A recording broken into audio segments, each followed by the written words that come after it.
सर्वप्रथम श्री स्वामी समर्थ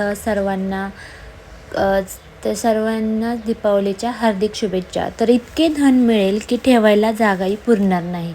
धनत्रयोदशीला हे 5 उपाय करून पहाच तुम्ही। काय उपाय केल्याने लक्ष्मी आणि कुबेराचा आशीर्वाद प्राप्त होईल असे सांगितले जाते की धनत्रयोदशीच्या निमित्ताने लक्ष्मी मातेचा आशीर्वाद सदैव आपल्या पाठीशी राहावा यासाठी 5 सोपे उपाय सांगितलेले आहेत। हे उपाय कोणते आहेत ते पाहूया। भारतातच नाही तर जगातील अनेक भागांमध्ये दिवाळीचा सण गेल्या काही वर्षात मोठ्या धूमधडाक्यात साजरा केला जातो। 17 ऑक्टोबरला रोजी वसुबारस असून 18 ऑक्टोबरला रोजी धनत्रयोदशी आहे। या दिवशी धनधान्याची पूजा केली जाते आणि भरभराटीची कामना केली जाते।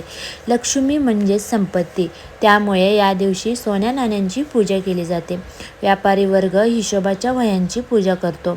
पुढील दिवाळीपर्यंत खर्च कमी आणि आवक जास्त व्हावी यासाठी प्रार्थना करतो। धनामध्ये भर पडावी अशी प्रार्थना करत असतो। या दिवशी लक्ष्मी मातेची पूजा केल्यास, तिची मनोभावी प्रार्थना केल्यास 13 पट अधिक लाभ होतो असे मानले जाते। काही उपाय आहेत जे ते पाहूया। सर्वप्रथम हिंदू प्रथा, परंपरा आणि मान्यतेनुसार धनत्रयोदशीला घरामध्ये प्रदोष काळात 13 दिवे प्रज्वलित करावेत। देवासमोर दिवा लावत असताना दिवे अथवा पणत्या प्रज्वलित करून घराच्या प्रत्येक कोपऱ्यात, जेणेकरून घरातील अंधार दूर होईल।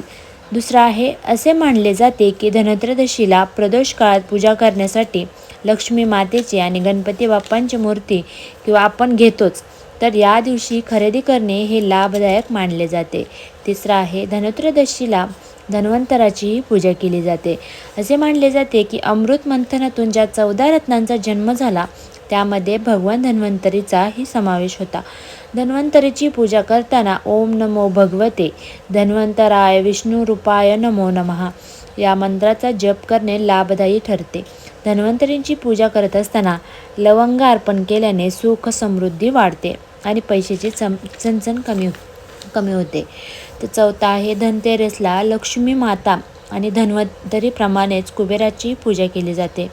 वास्तुशास्त्रानुसार उत्तर दिशा ही कुबेराची दिशा मानली जाते, त्यामुळे धनत्रयोदशीला उत्तरेच्या दिशेला कुबेराची दिशा असे म्हणतात, प्रतिमा ठेवतात आणि त्यासमोर तुपाचा दिवा लावावा। कुबेराला आवाहन करण्यासाठी ओम यक्षराजाय विद्महे वैश्रवाना धीमहि तन्नो कुबेराय प्रचोदयातचा जप करावा। पाचवा आहे, अशी मान्यता आहे की धनत्रयोदशीला कवड्या, गुजाच्या बिया आणि नारळ घरी आणणे शुभ मानले जाते। कवड्या घरातील धनासोबत ठेवल्यास धनामध्ये वृद्धी होते असा समज आहे। तर सर्वांना व्हिडिओ कसा वाटला नक्की कमेंट करून सांगा। तर सर्वांना शुभ दीपावली। व्हिडिओ आवडला असेल तर नक्की लाईक करा, शेअर करा आणि कमेंट करा। धन्यवाद। श्री स्वामी समर्थ। भेटूया अशाच नवनवीन व्हिडिओसोबत। तोपर्यंत आपल्या चॅनलला सबस्क्राईब करा।